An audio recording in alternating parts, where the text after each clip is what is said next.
En Haïti, c'est la même chose. Par contre, vous avez des richesses. Vous mangez des produits qui sont naturels. Nous, on mange des produits qui sont chimiques, qui ont été génétiquement modifiés, qui nous donnent des maladies inconnues que vous allez jamais expérimenter, jusqu'à temps que malheureusement, ils arrivent déjà avec des produits qui sont chimiques dans le pays.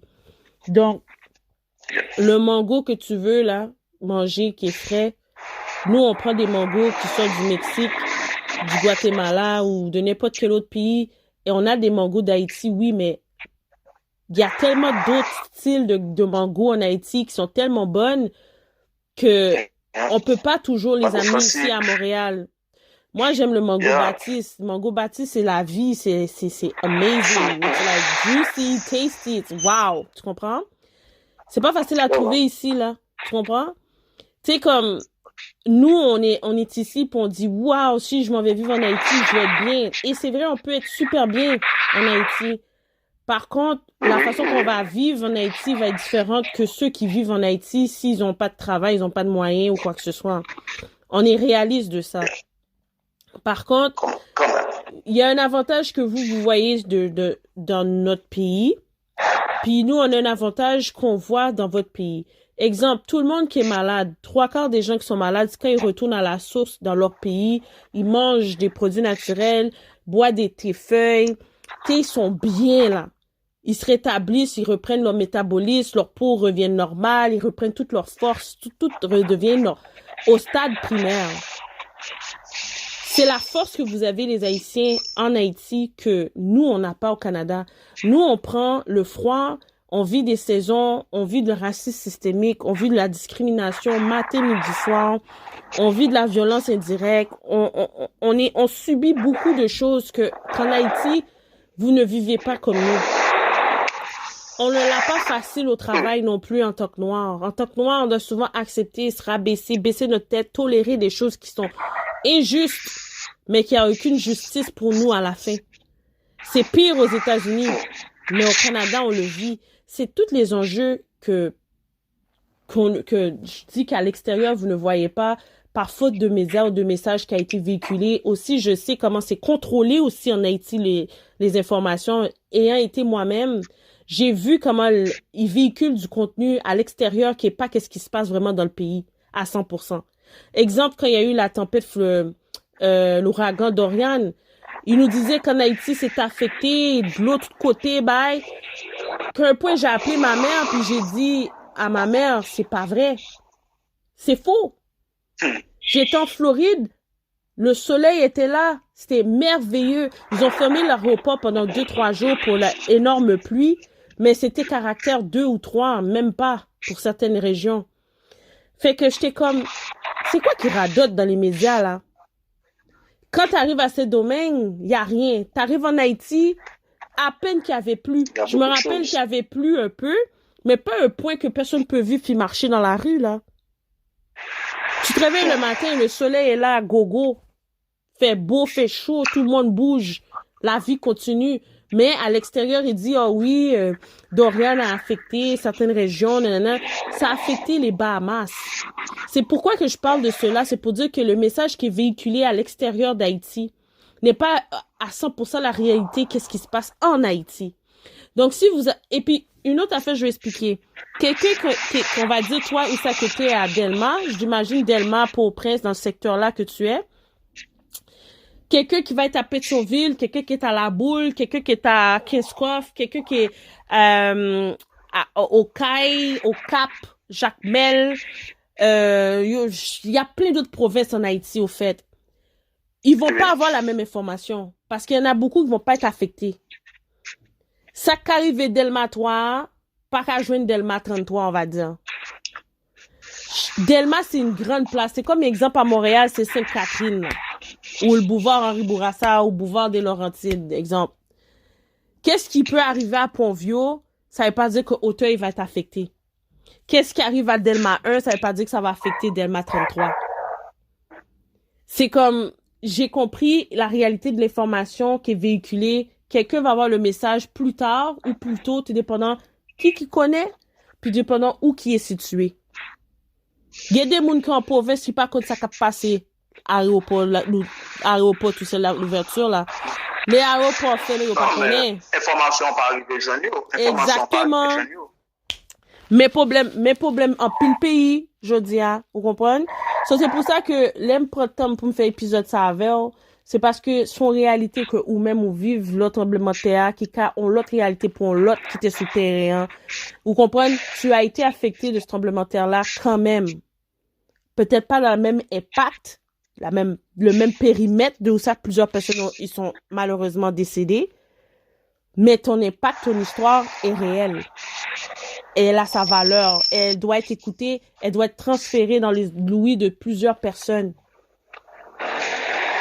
Ça va réveiller le sens de plusieurs Haïtiens qui ont quitté ce pays. Non, mais d'abord, normalement, ça doit arriver normalement à la conscience de chaque Haïtien qui vit dans ce pays après cet incident.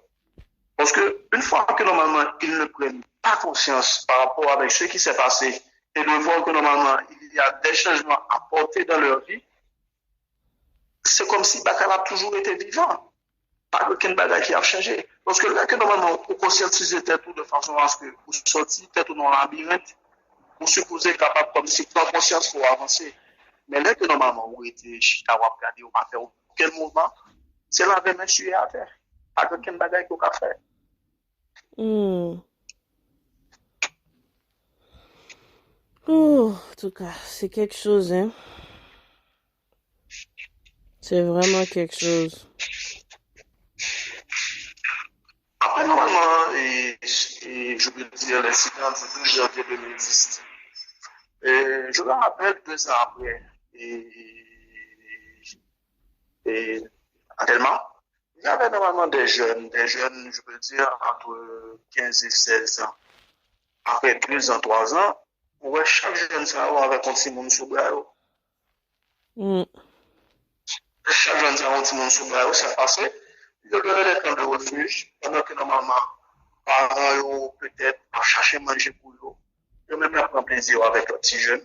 Ils tombent enceinte dans des conditions côté que ils ont des difficultés déjà. Et on mettait pas on a plus de difficultés encore.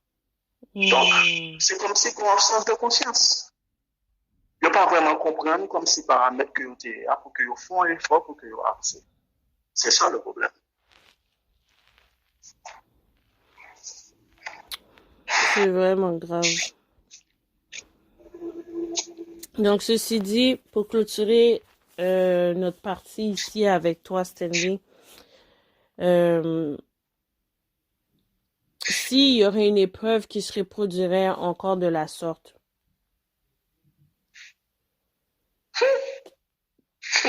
on n'est pas à l'abri de rien. Moi, je suis au Canada, là, on n'est pas à l'abri de rien.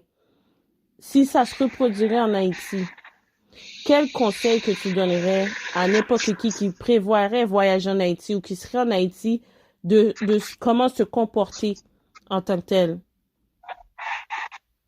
face à la situation? Si une chose se répéterait de la même sorte, parce qu'actuellement, Haïti est un pays normalement qui a des failles sismiques dans plusieurs zones et que à chaque instant, on essaie de faire des sensibilisations par rapport à des préventions si en cas où une faille a déclenché dans le pays. Si que normalement, moi-même, moi, je conseillé au monde, est-ce que moi, je conseillé au monde va venir dans le pays? Non. Parce que normalement, on connaît qu'il y a bien une catastrophe de ce genre encore. Non. Mais, il y a une façon peut-être que moi, je conseille au monde de venir en Haïti. On vient en Haïti, côté que, si c'est pour vacances ou à venir, ou bien on vient en musée, assurez que, ou bien, on va, sous son monde qui est alcoolique, ou bien, on façon côté que, ou toujours bien contrôle ça à faire.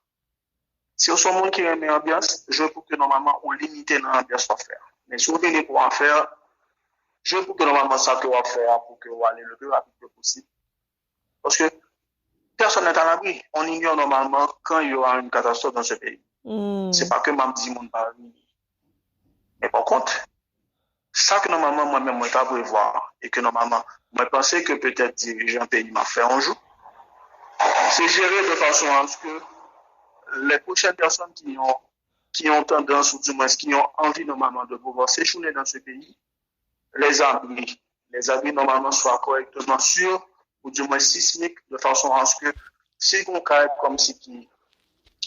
Parce que normalement, il faut qu'on qui ait une réglementation par rapport avec la sismique ça. Et majorité quand en Haïti, en fait, dans terme ça. Exactement. Donc, on pense que normalement, il est nécessaire pour que l'État haïtien, avec la communauté internationale qui comme si dans la zone avec Haïti, mettez ensemble avec de façon à ce que vous capable, comme si, ben, nous conseil, ben, nous possibilité pour que vous suivez des théories ou du moins des formations pour que vous connaissez comment pour le bâtir de façon à ce que plus de monde va mourir. Parce que si on tragédie comme ça passe en Haïti, il y a plus de monde qui mourit que la première fois. Nous tendez, tout le monde capte des émissions ça, n'importe qui va entendre cet épisode-là, whoever is going to listen to that episode, il est très important de prendre en conscience la réalité du terrain, l'infrastructure et les méthodes qui ont été entreprises depuis le tremblement de terre. Et si ça surviendrait encore à nouveau, ça va être encore le même impact. On va avoir un nombre de décès quand même élevé à cause que le pays n'a pas été pris en considération face à la structure. Les dons, en passant, les dons qui ont été récoltés. Je suis actuellement en train de faire un cours en intervention d'urgence coopération internationale au niveau universitaire. Et dans mon cours, on a parlé de le tremblement de terre d'Haïti. Et c'est souvenu que dans les informations reçues, que 5% des dons qui ont été envoyés en Haïti ont été émis aux dirigeants. Et les dirigeants ont distribué les fonds où qu'ils voulaient les mettre en tant que tel. Et l'argent n'a pas été investi dans l'infrastructure. Et on sait très bien que de 10 ans depuis le tremblement de terre, il n'y a rien vraiment qui a été fait pour aider la population. Rien, absolument rien. Donc, on va pas se le cacher, c'est pas juste en Haïti, c'est un peu tout partout dans le monde. Tout ce qui vient dans les organismes qu'on appelle les ONG, les fonds qui sont récoltés ne sont pas distribués à 100% au peuple. Donc, ça, c'est un autre épisode que je vais prendre le temps d'englober là sur ce sujet-là parce que c'est un sujet quand même délicat. Mais regarde, Stanley, encore merci pour ta participation. Je sais que tu as d'autres occupations aujourd'hui. Actuellement, tu es en Haïti. J'imagine que la ville continue à vivre parce qu'on est un peuple courageux. Tu es un homme courageux. Tu es un héros face à plein d'autres personnes. Et ton message, je m'assurer que ton entrevue passe dans les oreilles de qui de droit. Et puis que si ça peut réveiller n'importe quel Haïtien actuellement qui sont localisés au Canada, aux États-Unis, en France, ou ailleurs, de pouvoir comprendre la réalité d'un Haïtien qui essaye d'arriver suite à cette tragédie, puis que nous, en tant que Canadiens, Haïtiens, qu'on puisse comprendre la réalité lorsqu'on voyage en Haïti depuis cette tragédie. Merci beaucoup, Stanley. Courage, beaucoup de câlins. Je t'envoie des câlins internationaux, de distance virtuelle. Merci à toi aussi, Candice. Et merci encore d'avoir permis à ce que je sois l'invité de ton show. Et je pense que je serai toujours partant normalement pour pouvoir partager avec vous quoi que ce soit par rapport avec la culture, par rapport avec comme si les incidents de mon pays et les avantages de mon pays. Ce sera toujours un honneur. Oh, merci beaucoup.